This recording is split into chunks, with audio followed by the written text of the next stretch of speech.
Vous savez que si vous ne comprenez pas le sens du mariage, vous ne comprendrez jamais la relation que vous avez avec Dieu. La méconnaissance de Dieu est une source de malheur. Vous savez qu'il y a même des hommes qui s'allient à leur maman pour parler du mal de leur propre épouse. Si vous ne comprenez pas le sens du mariage, vous ne comprendrez jamais la relation que vous avez avec Dieu.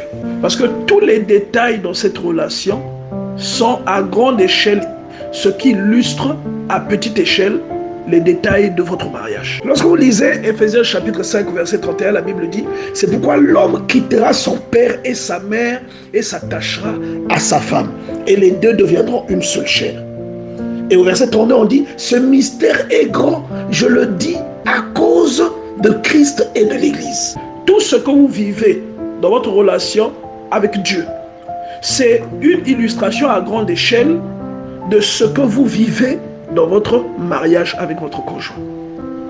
Et Éphésiens chapitre 5 verset 22 au verset 33 nous en donne des riches détails. Donc quand vous lisez tout ce chapitre-là, vous allez comprendre que dans votre relation avec Dieu, il y a un équivalent en analogie avec votre vie de couple. C'est-à-dire, quand vous voyez votre relation de couple, chaque chose correspond à quelque chose que vous faites dans votre relation avec Dieu.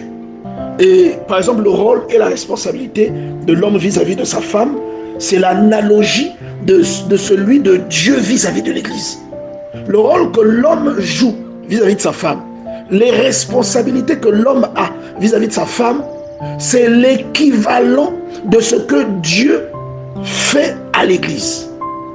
Et inversement, le rôle que la femme a vis-à-vis de son conjoint, les devoirs qu'elle a vis-à-vis de son conjoint sont une analogie de ce que Dieu attend de l'Église. Vous trouverez beaucoup de points comme ça, même dans toute la Bible. Donc, je vais vous laisser deviner ce que typifie l'adoration.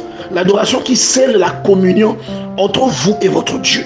Ce que ça typifie dans le mariage. Et je parle de la véritable adoration en esprit. Celle qui vous fait pleurer et qui vous fait réagir d'une façon incontrôlée. Et si vous comprenez ces choses, vous comprendrez les éléments qui permettent à un couple de vivre en harmonie.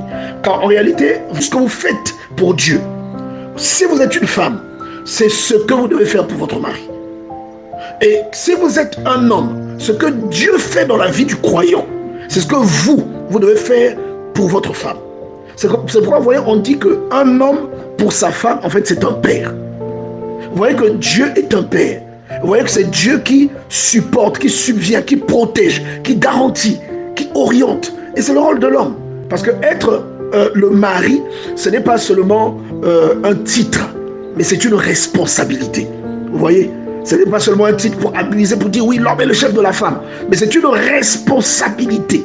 Ça veut dire que vous avez des devoirs vis-à-vis de cette femme-là. Et comme Dieu a des devoirs vis-à-vis de vous, il y a des choses que Dieu a l'obligation de vous garantir. Il y a une protection lorsque vous êtes un enfant de Dieu que Dieu vous garantit. Et ce n'est qu'une image dans votre couple de ce que l'homme est censé garantir à sa femme.